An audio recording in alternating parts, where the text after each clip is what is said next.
Do that, what I'll do is first just say thank you on behalf of Wonderkin. We're very happy to sponsor Founder Made, and we're very pleased to be able to host a panel of such distinguished executives. We actually do have quite a group of titles and brands, and so I'm very excited to be able to really hear the stories from these respective executives and their brands, particularly as it relates to putting your customers first. It's such a broad topic, right? And certainly post-pandemic, the whole idea of customers being in the driver's seat, even more so than ever, demanding one-to-one personalization, wanting to be, marketed to exactly how and when, all those things. Like, they're very much in the driver's seat, right? The customer is actually the CEO. And so I thought it'd be really an interesting opportunity for us to hear from these very different brands and these executives in terms of how they're going about really putting their customers first. So with that, why don't I just sort of open it up and actually ask each of the panelists to just give a little bit of an introduction to themselves and to their brands. So we'll start to my left. Cool. Hey, I'm Matt Scanlon. I'm the CEO of Notum. I guess Notum is a direct-consumer apparel brand. I just say we make soft stuff. We make cashmere sweaters.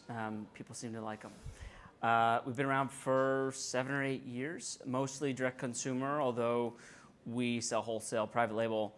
We've always adhered to a thought process of we're in the schmata business, so we just sell clothing, and it's not rocket science. And we don't take ourselves too seriously. So we like to remind ourselves of that. That's awesome. Nikki? Oh, I'm sorry. Anna, let's just go down. Let's go down the road. Sure. Anna, you're up. Hi, everyone. I'm Anna Harmon. I'm the co-founder and CEO of Studs. Studs is an ear piercing and earrings brand. We started in 2019, so we're about 2.5 years old, I guess now. We have 12 stores and a very large and growing e-commerce business. And to the topic of the panel, putting our customers first, we interact with customers literally every day in our stores. So we think about that tremendously, both in terms of what that experience is like for them in the stores, as well as what is the employee experience that we're giving to the folks that work for us so that they can give the customers the best experience that they can. Cool. That's awesome. Cliff? Cliff. My name's Clifton Lyles. Title's too long, so I'm chief troublemaker at work, so that's basically what everybody calls me. A little bit about our company, Thistle. We started off as a company really trying to solve a problem, right? The founders were looking at what are some of the largest problems we have today. They focused on healthcare and people's diet and the environment. And so what they actually ended up doing is they didn't try to come up with a food company, but they felt the biggest impact they could have was to change the food system and be able to give people high quality plant-based meals that they love to be able to change their health. And so we are built by the customer for the customer in order to solve a customer-based problem. So everything we do, from our product design, our product development, our marketing interaction, is as close to as we can get to the person. Everyone loves food, but everyone loves food differently. And so as part of innovation, it's my job and my team's job is to figure out where do we find those things that everyone loves and make sure that they're always happy and keep coming back. But excited to be here. Awesome. And Nikki? Hi. Core Power Yoga is a 20-year-old company that was a first mover in the boutique fitness category. So opposed to sort of big box gyms, creating a very targeted type of workout. And ours is specifically an intensely physical form of yoga with a dose of mindfulness that makes yoga accessible and approachable to people, kind of taking out a lot of the woo-woo. There's no incense, there's no beaded curtains, there's no chanting, and there's no smelly carpets. We have showers and locker rooms and a very modern studio. And we've made yoga fun. It's set to music, and it's a modern interpretation of yoga, but the coordination of breath to movement and the infusion of mindfulness is really what creates the transformative experience beyond just the physical practice of yoga. We are still growing, and really excited that the pandemic introduced an opportunity for us to bring an at-home practice through on-demand video as well as live streaming yoga. So we have, as well as a membership to in-studio practice an at-home membership that's part of an all-access membership or available separately for our students. It's wonderful. So I have a question. I want to direct this one first to Anna, and then whoever else on the panel would like to speak to this. And this is, if you have do you have a broad group of customers, first? And secondly, if you do, how are you able to really put your consumers first in your business? So we have an extremely broad customer base. The brand is positioned for an 18 to 35-year-old. In practice, though, ear piercing is obviously a highly functional service. And so we have everyone from an 18-year-old that comes in that wants to get pierced before they go to college to we've had 80-year-olds in the stores getting pierced. For us, I think the most important thing about that customer experience is you put the customer first no matter whom they are, and that you have the same customer experience for every customer. And so we spent a lot of time, it may sound sort of unsexy, but we spent a lot of time at the beginning of Studs really charting out what the customer journey was in the physical spaces, and so that every customer has the same literal touch points. They talk to the check-in person, they meet with the piercer, they go through a really systematized consultation. It's not meant to feel rote, but it makes us ensure that everyone has this experience that we think is highly personalized, but also highly routine and mechanized, if that makes sense. I love this idea of a customer journey and the fact that you're sort of walking all of your customers through a set of experiences. How about Cliff, the idea of Thistle, which is not an actual brick and mortar idea or concept? How are you able to really deliver that sort of customer first experience? For us, it starts from intake, right? Because we are a plant-based meal delivery service. We will be launching in the East Coast this fall. And part of what we do is we want to make sure that the interaction through the website, through engagement, finding out what you prefer from a food likes and dislikes, understanding you as a consumer, your diet, what are the goals you have? Do you want to be healthy, or do you just want to move more to a plant-based? And the thing that we have is a little bit different than most companies is we actually have animal proteins as well. Because one of the things we've found is that you can't prescribe how someone eats. Everyone has a preference in what they want to do. So we want to make sure that we have the options for everyone. If you're thinking about moving to a plant-based diet, you want to eat a little healthier, we try and design a meal service that fits that. From there, what we do is we have a lot of interactions. We have consultations at the beginning where you have an hour that you can speak to a dietitian, a nutritionist. You get to speak to the chefs as well to try and figure out what your diet preference is, what your styles are. And from there, we're constantly reaching out to our customers to find out, how well did we do? Was it okay? Was it not okay? The constant iteration on the meals, the different types of meals that we have, the constant feedback, and we actually go in market quite often. We actually go to yoga studios and things like that, and we understand that there's a crossover. Like if you look at all the brands here, we're here to make you feel the best you can possibly feel, right? You've got someone who's going to make sure your clothing is beautiful and it's going to feel great. You've got someone who allows you to accessorize with your ears. You've got someone who allows you to do fitness and the food. So as we look at it, we want to partner with companies like this to say, okay, this is our core demographic. These are people that we know take a lot of care in themselves for how they look, how they want to present themselves, and what they put inside themselves as well. Oh, I and love so that's this. kind of the thing that we look to do as well. I love this, Cliff. Perhaps maybe there's a little bit of cross-functional marketing and deals that might be done as a result of this panel. Bring What do your you guys customers think? our way, we'll send ours your way. How about that? I love that. So what about Nadam, Cliff? It's a very interesting area of fashion that you have embarked in. Tell us a little bit about what makes your customers special and how you're able to to really be able to put your customers first, particularly if you're using, digital as well as in real life. How do you do it? What's your mix? Well, again, I like to preface that we make clothing. It's pretty simple at the end of the day. And for us, most of our business at Nottam, at least, is focused on one kind of core product. We make a $75 cashmere sweater. They're really accessible. We make them every color, every size.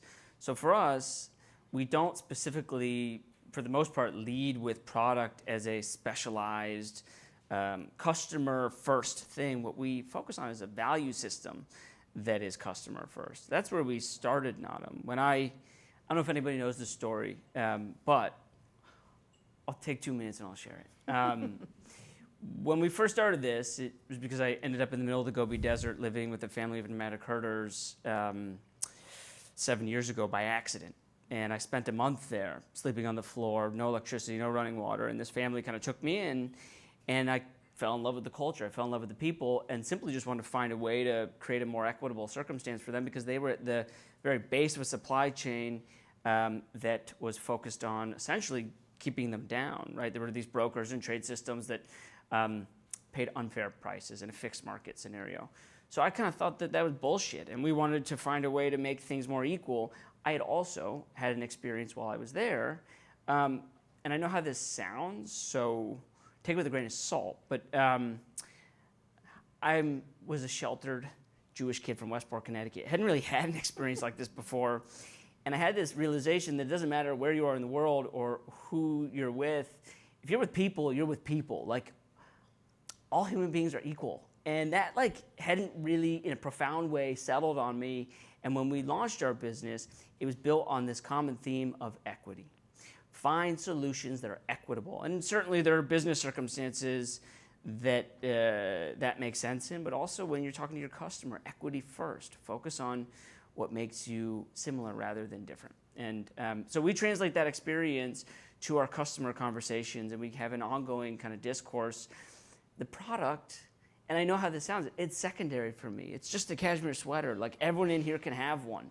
But it's about understanding what matters to them and then continually reiterating that in a way that creates consistency, and for us, equality. So there is a better answer related to data and how I track you guys and how I make you buy this thing. But again, it should be simpler than that. At least I try and make it that way for me. So I love this. The fact that what you're saying to me, I'm listening to you and I'm hearing storytelling.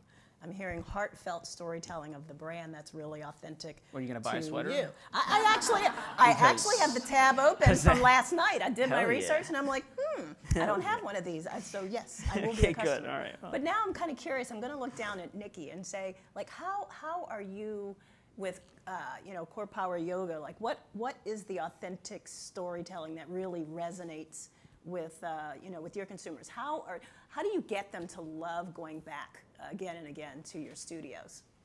Well, it's really about community. They feel connected to and part of a group of people who have a common sort of love for this practice. Yoga is a lifestyle more than it is a workout, and it's a philosophy, and it's a way of being. And so finding this group of people and practicing together, there's something magical that happens when you're coordinating breath to movement in a hot yoga room to music, and it's a vigorous physical workout. But the lessons you learn on the mat, whether it's a struggle in a pose that's really difficult for you, learning to relax into the pose, or learning to stay focused so you don't fall over when you're doing a balance pose, to focus your mind on a single point. These are lessons that we take off the mat and into our life. And there's just something really unique about a shared experience together with a group of people at the end of a class. It's pretty magical. So people become addicted to the way it makes them feel when they finish taking a Core Power Yoga class. It's quite transformative, and the consistency of that practice can have a transformative impact on your life.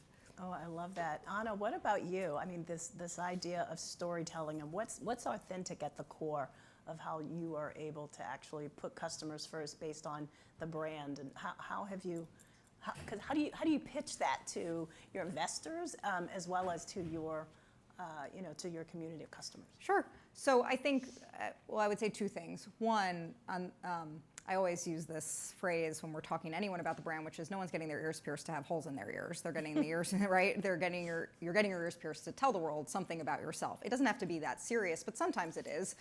So we've had people that come in after brunch just because they want to do a thing, and then we've had people that come in after a divorce, or they lost a parent, and they're actually doing it to sort of memorialize an occasion for them. And so we talk a lot about that, both with customers and to customers, about sort of the reason that they've come. But I would go back also to Matt's point, and Studs is similar. Before Studs, if you wanted to go get an ear piercing, you either were going to the tattoo parlor, which for many people was a very alienated, not inclusive experience, or you were going in certain cities, really only certain cities like New York and LA, to highly, highly premium places where you were going to spend $500+. And so for us, we really felt like there was an opportunity post Claire's, post Piercing Pagoda, to create this environment for people to come to. And so much of that was like, make a great product offering and the customers will really like it.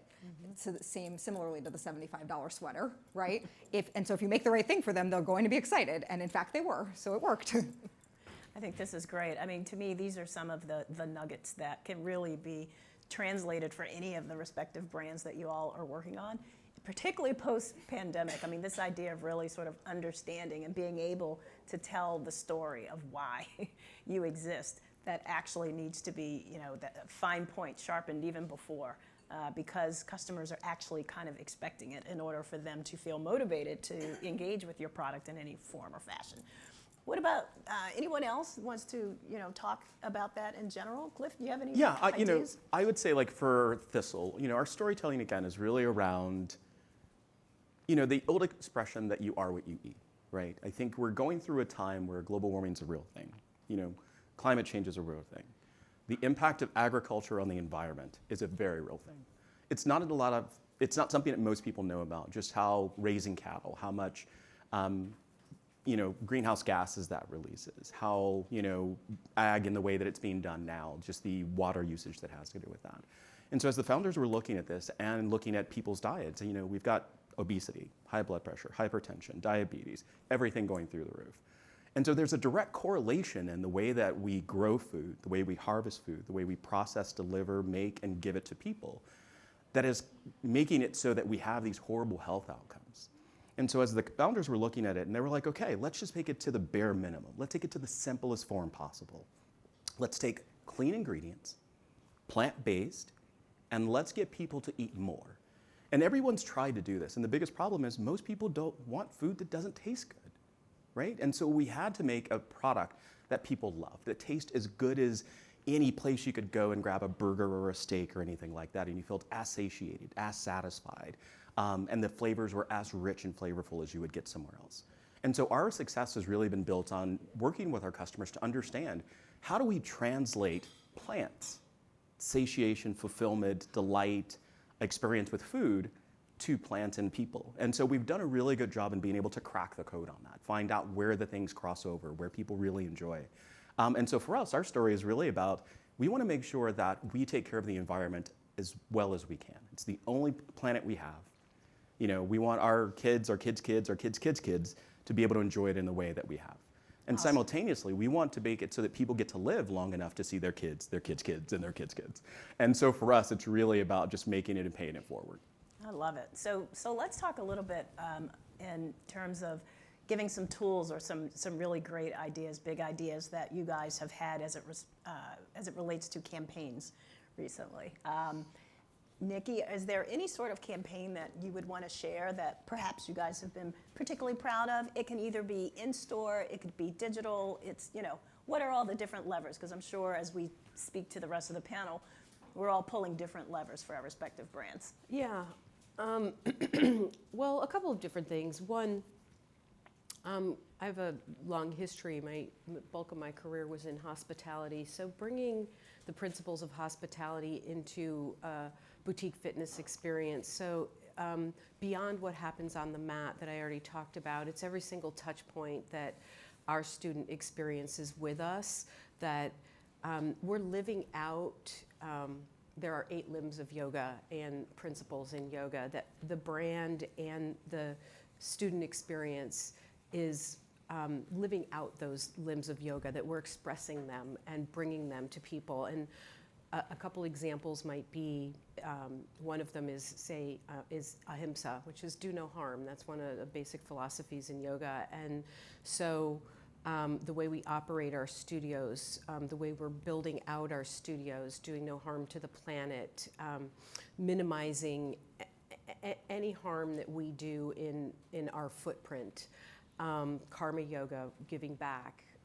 So we, partner with different non-for-profits. We're very rooted in ensuring that the communities where we do business are made better for our presence. And basically, from a diversity, equity, and inclusion standpoint, we've been endeavoring to change the face of yoga. Yoga has historically been kind of a skinny white girl, and often skinny, wealthy white girl practice, and exclusive. So we have programs that bring yoga to people who maybe can't afford it. So we have the studio experience team member program where for an hour and a half working in the studio to help clean and create a particular type of student experience. There's a significantly reduced price membership available. Students and other people who maybe couldn't otherwise afford our memberships. And then lastly, for the last 3 years, we have offered 600 BIPOC teacher training student scholarships, 100% paid for, over $3,000 teacher training program to help change the face of the teacher base in yoga, putting people through teacher training at our expense and helping them to feel welcome and create and educating all of our teachers who go through teacher training on how to create a more welcoming, equitable, and encourage a more diverse membership base, and basically change yoga in general. We are the largest yoga company in the Western world, so we believe we have a duty and a responsibility to evolve yoga from what it historically has been into something that's accessible and approachable for all. That is absolutely amazing. The one thing that I want to do is looking in the back. Do we want some time for Q&A, or we can continue to go? Sorry? I said you have time, up to you guys. Okay. Let's do one more, because I think that was such an amazing story to be able to hear how you're really changing how yoga is being defined and looked at in the world. What about anyone else on the panel that has some really interesting big ideas that have basically you've used to sort of transform the space that you're respectively in? Sure, I've done some weird stuff. So if our value system is rooted in equality, we focus on accessibility from a product and brand perspective. We want to make the things that we're about accessible to everybody. In essence, we believe that doing the right thing, being sustainable, should be an obvious and easy choice from a price and product perspective. That's like really, really simple. To communicate that, we think having a sense of humor and being fairly self-deprecating is an important part of making something accessible. So we always try and push the boundaries a little bit with our ad campaigns. And for me, it's about just making people feel something at the same time. Like, I don't care if you're grossed out or you think it's weird or like it's off-putting. If you remember it, for me, that's like good advertising. My favorite ad campaign we've ever done, which I recently tried to bring back, but my team wouldn't let me. When we first launched, I found this image, and don't ask me how I found it, of two goats having sex. And I decided to plaster those all around New York City, and then we wrote, "This is how you make sustainable cashmere." But we we covered their eyes and their private parts and stuff like that. And we put them all over New York City, and people were writing on the billboards and stuff, being like, "This is disgusting, like, we hate you," like, whatever. And then other people were writing back in marker being like, "No, like, you need a sense of humor, like, this is funny." I like when our ad campaigns make people feel something or it's off-putting. The last ad campaign we put out, someone quit over it, which, fine, whatever. But, like, for me, it's important that you have a sense of humor. You shouldn't take this so seriously. It's just a cashmere sweater. So I love that. And by the way, guys, it's like, I think we could go on and on, because these guys have such great brands. They have such great stories, right? I mean, so much of the theme that you heard, from each and every one of them is really getting at the core of what makes their brand special from a passionate and emotional perspective, but actually operationalizing that and growing their business. I'm afraid that we are actually out of time. It went very quickly, and if you guys wouldn't mind joining me in giving a huge thank you to those that have participated.